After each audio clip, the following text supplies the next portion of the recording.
పేరు పేరున నమస్కారాలు తెలియజేస్తూ ఈ యొక్క ప్రెస్ మీట్ పెట్టడానికి ప్రధాన రీజన్ అంటే యాక్చువల్గా ఒక 2-3 రోజుల క్రితమే పెట్టాల్సిన అవసరం ఉండే. కానీ గత 2-3 రోజులుగా ఈ రాష్ట్రంలో ముఖ్యంగా హైదరాబాద్ నగరంలో మూసీ పరివాహక ప్రాంత బాధితుల పరామర్శలు, అదేవిధంగా హైడ్రా విషయాలు ఇవన్నిటిని కూడా ప్రధానంగా ఉన్నాయి కాబట్టి తర్వాతనైనా పెట్టచ్చని ఒక ఉద్దేశంతో పెడతా ఉన్నాం. ముఖ్యంగా ఈ రాష్ట్రంలో ఉన్న నిరుద్యోగులంతా కూడా మొన్న ముఖ్యమంత్రి మాట్లాడిన తీరుపైన చాలా విస్మయం వ్యక్తం చేస్తూ ఉన్నారు.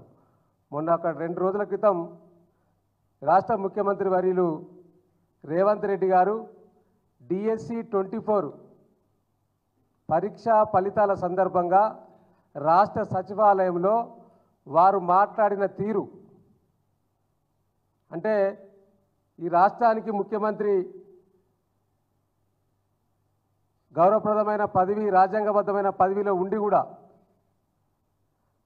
పరిపాలన మీద పట్టు లేదు కాబట్టి ఆయనకి ఎప్పుడు ఏం మాట్లాడన్నో గుర్తుకొస్తలేవు సమయానికి. పాపం రాసిచ్చేటోళ్ళు కూడా పక్కపొంటి సరిగా లేనట్టున్నది. లేకపోవడం వల్లనే మొన్న డిఎస్సి ఫలితాల సందర్భంగా త్వరలో గ్రూప్ 1 ఫలితాలు అవి కూడా నిరుద్యోగ పట్టభద్రులందరికీ బ్రహ్మాండంగా గ్రూప్ 1 ఉద్యోగాలు ఇచ్చుకుంటామని మొన్న ప్రకటించారు. అసలు ఆశాస్పదం ఏంటంటే గ్రూప్ 1 పరీక్షలే పూర్తి స్థాయిలో కంప్లీట్ కాలేదు. ఈ నెల 21 నుంచి 27 వరకు గ్రూప్ 1 మెయిన్స్ పరీక్షలు నిర్వహించబోతా ఉన్నది రాష్ట్ర ప్రభుత్వం. మరి మొన్న ముఖ్యమంత్రి గారు ఏం మాట్లాడతాడు? గ్రూప్ 1 పరీక్షా ఫలితాలు త్వరలో ఇస్తామని చెప్తాడు. అంటే ఆయనకు మతి ఉన్నట్ట, మతి లేనట్ట? తిట్లు మాత్రం సమయానికి గుర్తొస్తాయి, కానీ పరిపాలన మీద పట్టు లేకపోవడం వల్ల ఎప్పుడు ఏం మాట్లాడన్నో ఈ ముఖ్యమంత్రి గారికి తెలుస్తలేదు. పరిపాలన మీద పట్టు ఉంటేనో కొద్దిగా మతి ఉండేది. ఆ పట్టు లేకపోవడం వల్ల ఇవాళ ఇట్లాంటి వాక్యాలు చేస్తూ ఉన్నారు. దానికి సంబంధించిన ఒక చిన్న వీడియోను మీ ద్వారా నేను ఈ రాష్ట్రంలో ఉన్న నిరుద్యోగ సమాజం అంతా కూడా తెలుసుకోవాలి. నేను గతంలో కూడా ఈ అంశం మీద ట్వీట్ చేయడం జరిగింది. అయినా కూడా మీ ద్వారా ఈ రాష్ట్రంలో ఉన్న నిరుద్యోగ సమాజానికి అందరికీ కూడా తెలియాలి కాబట్టి వారు ఏం మాట్లాడిండ్రు రాష్ట్ర సచివాలయంలోని. తొందరలోనే గ్రూప్ 1 ఫలితాలను కూడా ప్రకటించి వందలాది మంది తెలంగాణ పట్టభద్రులను గ్రూప్ 1 అధికారులుగా నియమించడం ద్వారా తెలంగాణ పునర్నిర్మాణంలో వాళ్ళని కూడా భాగస్వాములు చేయాలనుకుంటున్నాము. అంటే ఆలోచించండి ఒకసారి, త్వరలోనే గ్రూప్ 1 ఫలితాలు. దీనివల్ల నాకు ఆ రోజు నుంచి వెళ్ళి గ్రూప్ 1, గ్రూప్ 2, గ్రూప్ 3 ప్రిపేర్ అయ్యే ప్రతి ఒక్క నిరుద్యోగి అన్న ముఖ్యమంత్రి ఇట్లా మాట్లాడిండు, మీరు మాట్లాడాలి మా పక్షాన, గింత సోయి తప్పిన ముఖ్యమంత్రి రాష్ట్రానికి ఉండడం మనం చేసుకున్న దౌర్భాగ్యం అన్నా చెప్పి ఇలా నిరుద్యోగులు వాపోతున్న సందర్భం కూడా కనిపిస్తూ ఉన్నది. ఇది హైడ్రా వల్ల ఇది బయటికి రాలేకపోయింది, ప్రెస్లో కూడా చాలా చూపించలేకపోయినరు. కానీ ఇలా నిరుద్యోగ యొక్క వాట్సాప్ గ్రూపులలో ఇది చక్కర్లు కొడతా ఉన్న సందర్భం ఈ వీడియో. గ్రూప్ 1, గ్రూప్ 2, గ్రూప్ 4 నిరుద్యోగులు కూడా తిట్టుకుంటా ఉన్నారు ఈ రాష్ట్ర ముఖ్యమంత్రిని. ఇవాళ కూడా గ్రూప్ 4కు సంబంధించిన నిరుద్యోగులందరూ కూడా మరి రిజల్ట్ ఇవ్వాలని గాంధీ భవన్ ముట్టడించిన సందర్భం కూడా ఉన్నది. అంటే ఈ రాష్ట్ర ముఖ్యమంత్రి గారికి ఈ రాష్ట్రంలో ఏం జరుగుతూ ఉన్నదో కనీస సోయి కూడా లేకుండా ఈ పరిపాలన నడుస్తూ ఉన్నది. నిజంగా కూడా ఈ యొక్క కాంగ్రెస్ రాహుల్ గాంధీ గారికి మేము విజ్ఞప్తి చేస్తున్నాం, దయచేసి ఈ మతిమరుపు ముఖ్యమంత్రిని మార్చి మంచి పట్టున్న నాయకుడిని మీ దాంట్లో ఎవరైనా ఉంటే వారిని ముఖ్యమంత్రి చేయండి. ఎందుకంటే ఈ మతిమరుపు ముఖ్యమంత్రి వల్ల ఇలా నిరుద్యోగులే కాకుండా చాలామంది ఇబ్బందుల పాలయ్యే అవకాశం ఉంది ఈ రాష్ట్రంలో. నాడు ప్రతిపక్షాలు ఉన్నప్పుడు అనేక హామీలు ఇచ్చిండు, ఇలా అధికారంలోకి వచ్చినాక వాటిని మొత్తం కూడా మర్చిండు. కాబట్టి ఇట్లాంటి మతిమరుపు ముఖ్యమంత్రి వల్ల ఇప్పటికే ఈ రాష్ట్రం దివాలా తీసింది. అనేక అప్పుల పాలు చేయడమే కాకుండా ఆనాడు నిరుద్యోగులకు ఇచ్చిన 2 లక్షల ఉద్యోగాల గురించి కూడా మాట్లాడితే సమాధానం ఉండదు. అదేవిధంగా గ్రూప్ 1 అభ్యర్థులకు సంబంధించి వారి యొక్క రిజర్వేషన్ విధానాన్ని కూడా గత బీఆర్ఎస్లో ఒక విధానం ఉంటే మళ్ళా కాంగ్రెస్ అధికారంలోకి వచ్చినాక మరొక విధానాన్ని ప్రవేశపెట్టడం వల్ల కూడా ఇలా అనేక మంది అనేక ఇబ్బందులు పాల్పడతా ఉన్నాడు. మొన్న మళ్ళా ఒక అబద్ధం ఏంది అంటే రాష్ట్ర సచివాలయంలో మాట్లాడుతూ మేము వచ్చినాక 30,000 ఉద్యోగాలు ఇచ్చినాం, రేపు మళ్ళీ యొక్క గ్రూప్ 1 ఫలితాలతో పాటు డిఎస్సి వాళ్లకు 11,000 ఉద్యోగాలు ఇవ్వబోతున్నాం ఎల్బీ స్టేడియం వేదికగా అన్నాడు. అయ్యా ముఖ్యమంత్రి గారు మేము చాలా సందర్భాలలో చెప్పినాం, చాలా సందర్భాలలో మా నాయకులు చెప్పారు, మేము చెప్పినాం ఇదే వేదికగా. ఇలా తెలంగాణ రాష్ట్ర ప్రభుత్వం ఆనాడు 10 సంవత్సరాల కాలంలో మేము ఇచ్చిన ఉద్యోగాల సంఖ్య అనేక సార్లు చూపించడం మేము మళ్ళొకసారి చూపిస్తూ ఉన్నాం.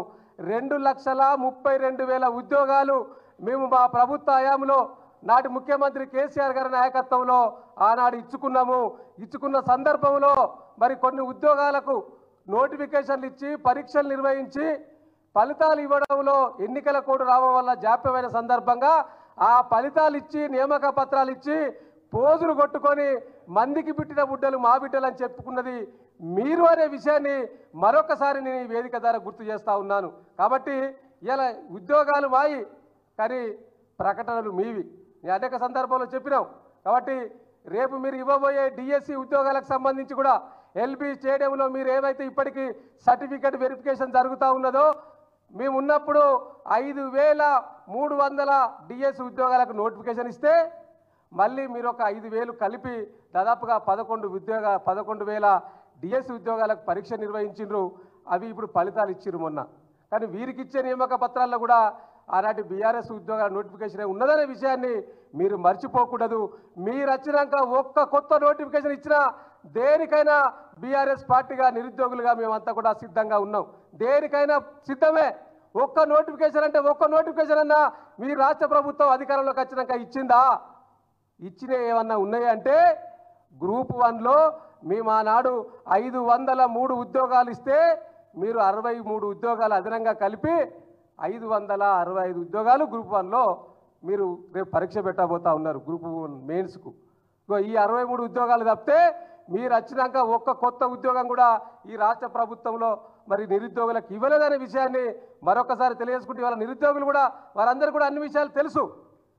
కాబట్టి వాళ్ళు అనేక సందర్భాలలో మిమ్మల్ని ఎండగడతా ఉన్న సందర్భం కూడా నేను ఈ సందర్భంగా గుర్తు చేస్తూ ఉన్నాను. అంతేకాదు ఇవాళ ఈ రాష్ట్రానికి మరి విద్యాశాఖ మంత్రి లేకపోవడం వల్ల ఒక పక్క విద్య కుంటుపడమే కాకుండా ఇలా విద్య మొత్తం అస్తవ్యస్తమైన పట్టించుకునే నాదుడు ఈ రాష్ట్రంలో లేడు. అంతేకాదు ఇవాళ ఈ రాష్ట్రానికే మరి అంబేద్కర్ మరొక రాష్ట్ర సార్వత్రిక విద్యాలయం అంబేద్కర్ సార్వత్రిక విద్యాలయంలో మరి ఆర్కిటెక్చర్ అండ్ ఫైన్ ఆర్ట్స్ కోర్సుల నిర్వహణకు ఏర్పడ్డ Jawaharlal Nehru architecture and fine arts university జేఎన్ఎఫ్యూను మరి అంబేద్కర్లో ఉన్న యూనివర్సిటీ క్యాంపస్లో 10 ఎకరాల స్థలాన్ని కేటాయించడానికి ఈ రాష్ట్ర ప్రభుత్వం అన్ని ప్రతిపాదనలు సిద్ధం చేసింది. ఇప్పటికే అంబేద్కర్ యూనివర్సిటీ ప్రాంతంలో ఉన్న దాదాపు 54 ఎకరాల్లో అది సరిపోతలేదు, మాకు ఇంకా కావాలని అడిగితే ఉన్న ల్యాండ్నే మరొక యూనివర్సిటీకి కేటాయించడాన్ని బట్టి చూస్తే భవిష్యత్తులో అంబేద్కర్ యూనివర్సిటీని మూతపెట్టడానికి రాష్ట్ర ప్రభుత్వం సిద్ధంగా ఉన్నట్టు కనిపిస్తూ ఉన్నది. ఇప్పటికే ఆ అంబేద్కర్ విశ్వవిద్యాలయంలో పనిచేస్తున్న ఉద్యోగులంతా కూడా ఇవాళ ఆందోళన చేస్తూ ఉన్నారు. మా క్యాంపస్లో జేఎన్ఎఫ్ఈకు ఫైన్ ఆర్ట్స్ యూనివర్సిటీకి సంబంధించి ఆ క్యాంపస్ని ఇక్కడికి తరలించద్దు, ఇక్కడ 10 ఎకరాలు కేటాయించద్దని చెప్పి వారు గత 20 రోజులుగా ఆందోళన చేస్తూ ఉన్నారు. ఉద్యోగులంతా కూడా టీచర్సు నాన్ టీచింగు అందరు కూడా మరి అంబేద్కర్ విశ్వవిద్యాలయంలో పనిచేస్తూ ఉన్న అనేక మంది మరి ఉద్యోగులందరూ కూడా మరి ఆందోళన చేస్తున్న సందర్భాన్ని కూడా నేను మీ ద్వారా మరి చూపిస్తూ ఉన్నాను. సో మరి వీరికి ఇవాళ రాష్ట్ర ప్రభుత్వం సమాధానం చెప్పాలి. ఇవాళ డాక్టర్ బిఆర్ అంబేద్కర్ సచివాలయంలో 10 ఎకరాల భూమి దేనికోసం కేటాయిస్తూ ఉన్నారు?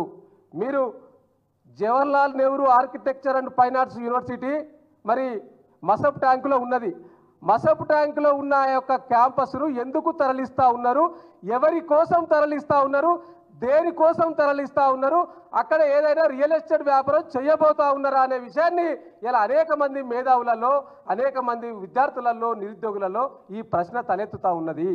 మొన్నటికి మొన్న ఈ రాష్ట్రంలో ఉన్న మేధావులు గంట చక్రపాణి గారు, అదేవిధంగా ఇన్క్లూడింగ్ మీ పార్టీలో ఉన్న కోదండరంగ ఎమ్మెల్సీ గారు ఉన్నారు, వారు అనేక మంది ప్రొఫెసర్స్ ఒక లెటర్ను కూడా మీకు రాసిన్నారు.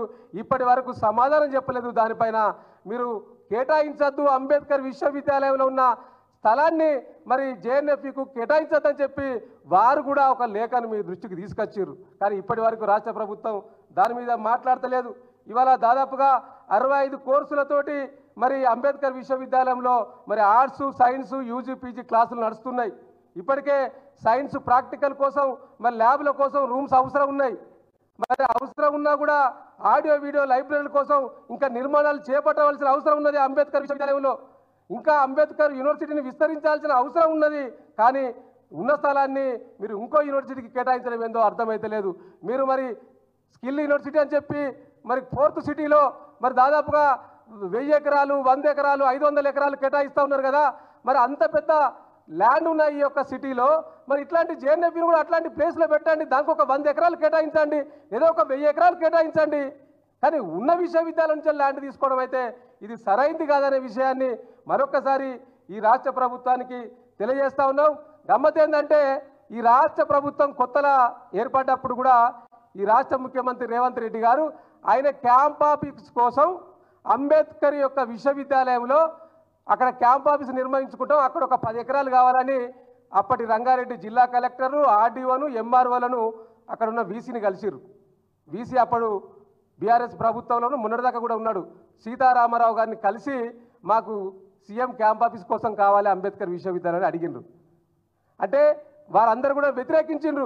ఇక్కడ సీఎం క్యాంప్ ఆఫీస్ పెడితే రేపు విద్యార్థులు రావడానికి ఇబ్బంది ఉంటుంది, చాలా పోలీసు సెక్యూరిటీ ఉంటుంది కాబట్టి ఇక్కడ కేటాయించద్దని చెప్పి వాళ్ళందరూ కూడా ముక్త కంఠంతో వ్యతిరేకించడం వల్ల ఆనాడు సీఎం క్యాంప్ ఆఫీస్ ఇవ్వలేకపోయినరు. ఇలా సీఎం క్యాంప్ ఆఫీస్ ఇవ్వలేదని కక్షతోటే మరి జేఎన్ఎఫ్కి సంబంధించిన యూనివర్సిటీని మరి అంబేద్కర్కు తరలిస్తున్నారు అనే దానికి సమాధానం చెప్పాలి ఈ రాష్ట్ర ప్రభుత్వం.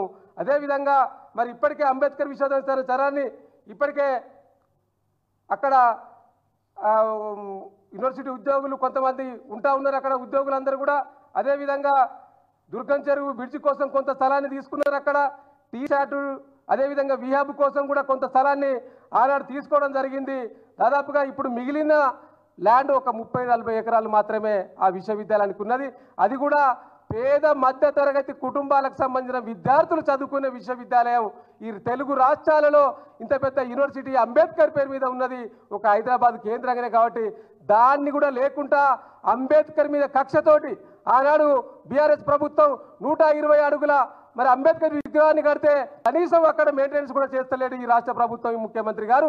ఇవాళ అంబేద్కర్ పేరు మీద ఉన్న విశ్వవిద్యాలయాన్ని కూడా భవిష్యత్తులో మూత వేయడానికి కుట్ర పన్నుతూ ఉన్నారనే విషయాన్ని మేము బీఆర్ఎస్ వేదిక ద్వారా మేము ఈ యొక్క ప్రభుత్వాన్ని ప్రశ్నించదలుచుకున్నాం. దాంతోపాటు ఇవాళ గురుకులానికి సంబంధించి ఇవాళ 2 విషయాలు మీ ద్వారా తెలవాలి. ఎందుకంటే మొన్న గురుకులంలో పెద్ద ఎత్తున కూడా బీఆర్ఎస్ ప్రభుత్వం ఇచ్చిన నోటిఫికేషన్లో మొన్న గురుకుల ఉద్యోగాలకు నోటిఫికేషన్ ఇచ్చినాం, ఫిల్ చేసిరు. దాంట్లో మొదటి నుంచి కూడా డీసెండింగ్ ఆర్డరు ఫిల్ చేయాలని చెప్పి మేము డిమాండ్ చేసినాం. కానీ ప్రభుత్వం పట్టించుకోలేదు.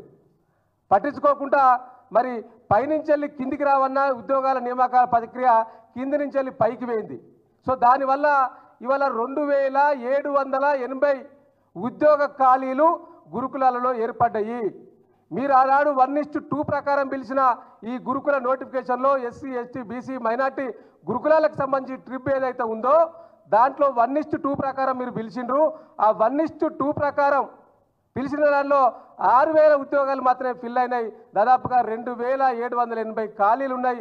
ఆ 2780 ఖాళీలను మరి మెరిట్లో ఉన్న వారికి ఇవ్వాలని మరి ఇప్పటికే దాదాపుగా అనేక మంది మరి నిరుద్యోగులంతా కూడా మీ ఆఫీసుల చుట్టూ కాళ్ళరిగేలా తిరిగిండ్రు, ముఖ్యమంత్రి గారిని కలిసిండ్రు, మంత్రులను కలిసిండ్రు, అయినా స్పందన లేదు. ఆనాడు ట్రిప్ చైర్మన్గా ఉన్న మరి వారందరూ కూడా ఇస్తాం, తప్పకుండా మీకు న్యాయం చేస్తామని చెప్పిండ్రు. కానీ ఇప్పటి వరకు న్యాయం చేయలేదు. వాళ్ళు రోజు మీ సెక్రటరీ పొంట తిరుగుతూ ఉన్నారు. వాళ్ళందరూ కూడా డిమాండ్ చేస్తూ ఉన్నారు, దయచేసి ఆ మెరిట్లో ఉన్న మా అందరికీ ఆ ఉద్యోగాలు ఇవ్వండి అని చెప్పి. కానీ ఈ ప్రభుత్వం కనికరిస్తలేదు. వారి తరపున మేము బీఆర్ఎస్ పార్టీగా ఈ రాష్ట్ర ప్రభుత్వాన్ని డిమాండ్ చేస్తూ ఉన్నాం. వెంటనే మరి డిసెండింగ్ ఆర్డర్ ప్రకారం 1:2 ఇచ్చింది కదా, వారికి ఫిల్ చేసి అయిపోయినాయి కదా, మిగతా ఖాళీలను మెరిట్లో ఉన్న వారందరికీ కూడా ఇవ్వాలని మేము ప్రధానంగా డిమాండ్ చేస్తూ ఉన్నాం. అంతేకాదు ఇవాళ వారు హైకోర్టు కూడా పోతే మధ్యంతర ఉత్తర్వులు ఇచ్చింది హైకోర్టు కూడా. ఇలా మెరిట్లో ఉన్న వారికి సెకండ్ పీరియడ్లో ఉన్న వారందరికీ కూడా ఉద్యోగాలు ఇవ్వాలని కూడా హైకోర్టు కూడా మరి ఒక లేఖనిచ్చింది. ఆ లేఖను కూడా తప్పకుండా ఈ రాష్ట్ర ప్రభుత్వం గౌరవించి వెంటనే హైకోర్టు మధ్యంతర ఉత్తర్వులను గౌరవించి ఆ యొక్క మెరిట్లో ఉన్న వారందరికీ కూడా 2780 మందికి ఉద్యోగ నియామక పత్రాలు ఇవ్వాలని మేము డిమాండ్ చేస్తూ ఉన్నాం. అంతేకాకు మీరు ఇచ్చిన 6000 ఉద్యోగాలు ఏవైతే ఉన్నాయో ఎస్సీ ఎస్టీ బీసీ మైనార్టీ గురుకులకు సంబంధించి వారికి 2 నెలలు అవుతుంది నియామక పత్రాలు ఇచ్చి ఇప్పటి వరకు జీతాలు సరిగా ఇవ్వట్లేదు. కాబట్టి జూలై మాసంలో సగం, ఆగస్టు నెల మొత్తం పూర్తి ఇప్పటి వరకు వారికి జీతాలు చెల్లించలేదు. ఈవేళ మళ్ళీ అక్టోబర్ సెప్టెంబర్ 1 వచ్చింది కానీ ఇప్పటి వరకు జీతాలు ఇవ్వలేదు. కాబట్టి వాళ్ళు ఎంతో ఆశతో ప్రభుత్వ ఉద్యోగులు చేరి మొదటి నెల జీతంతో తల్లిదండ్రులకు బట్టలు కొనిపించుకుందాం, ఈ దసరా పండుగను బ్రహ్మాండంగా కుటుంబ సభ్యులతో జరుపుకుందామని భావిస్తే ఇప్పటి వరకు ఆ గురుకుల ఉద్యోగాల్లో చేరిన ఎవరికి కూడా మరి జీతాలు ఇవ్వకపోవడం వల్ల వారి యొక్క ఆవేదన చెందుతూ ఉన్నారు. 2 నెలలు గడుస్తున్నా తొలి జీతం లేదు, జీతం ఎప్పుడు వస్తుందో తెలియదు. కొత్త ఉద్యోగాలే కాదు పాత ఉద్యోగులకు కూడా ఇప్పటి వరకు జీతాలు వస్తలేవనే విషయాన్ని వారు మా దృష్టికి తీసుకొచ్చిన విషయాన్ని కూడా ఈ సందర్భంగా తెలియజేసుకుంటూ ఈ రాష్ట్ర ప్రభుత్వం మరి అన్ని విషయాలను కూడా దేన్ని కూడా మరి పట్టు లేకపోవడం వల్ల, సరిగా ఈ విద్యార్థులను పట్టించుకోకపోవడం, ఈ రాష్ట్ర పరిపాలన పైన దృష్టి లేకపోవడం వల్ల కూడా పరిపాలన గాలి కొదిలేసిండ్రు. మరి వారు మాత్రం తిట్ల దండకం అందుకొని ప్రతిపక్ష పార్టీలను అదేవిధంగా ప్రతిపక్ష నాయకులను టార్గెట్ చేస్తూ మాట్లాడమే వారు పనిగా పెట్టుకున్నట్టు కనిపిస్తూ ఉన్నది. కాబట్టి ఇకనైనా ఈ రాష్ట్ర ముఖ్యమంత్రి గారికి మేము హెచ్చరిక చేస్తూ ఉన్నాం, ఇకనైనా పరిపాలన పైన దృష్టి పెట్టండి. ఈ రాష్ట్రంలో మరి పాలన గాలి కొదిలేసిండ్రు, ఇస్తారన్న హామీలన్నీ కూడా గాలి కొదిలేసిండ్రు. 6 గ్యారెంటీలు పోయినాయి. 6 గ్యారెంటీల్లో ఉన్న అనేక అంశాలతో పాటు మరి ఈ రాష్ట్రంలో ఉన్న ప్రజల బాగోగులను పట్టించుకునే పరిస్థితి కూడా లేదు. కాబట్టి వెంటనే ఈ రాష్ట్ర ముఖ్యమంత్రి గారికి విద్యాశాఖ మంత్రిని కేటాయించాలని రాహుల్ గాంధీ గారు కూడా మేము విజ్ఞప్తి చేస్తూ ఉన్నాం. ఈ రాష్ట్రంలో విద్యాశాఖ మంత్రి లేడు, హోంశాఖ మంత్రి లేడు, అనేక శాఖలు ఖాళీలుగా ఉన్నాయి. కాబట్టి వెంటనే ఆ ఖాళీలను నింపి ప్రజా పాలనపై దృష్టి పెట్టి ప్రజలను కంటికి రెప్పలా కాపాడుకోవాల్సిన బాధ్యత కూడా ఈ రాష్ట్ర ప్రభుత్వం పైన ఉందనే విషయాన్ని మరొకసారి మరి మీ ద్వారా ప్రజలకు తెలియజేసుకుంటూ మరి వెంటనే అంబేద్కర్ విశ్వవిద్యాలయానికి సంబంధించిన స్థల కేటాయింపును విరమించుకోవాలి.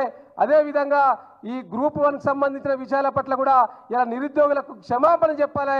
ఇంకొక విషయాన్ని కూడా మరి గురుకుల ఉద్యోగాలలో చేరిన కొత్త వారందరికీ కూడా ఈ పండుగ సందర్భంగానైనా వారికి జీతాలు రిలీజ్ చేయాలని మేము మరొకసారి ఈ రాష్ట్ర ప్రభుత్వాన్ని డిమాండ్ చేస్తూ ఉన్నాం. ధన్యవాదాలు. Thank you.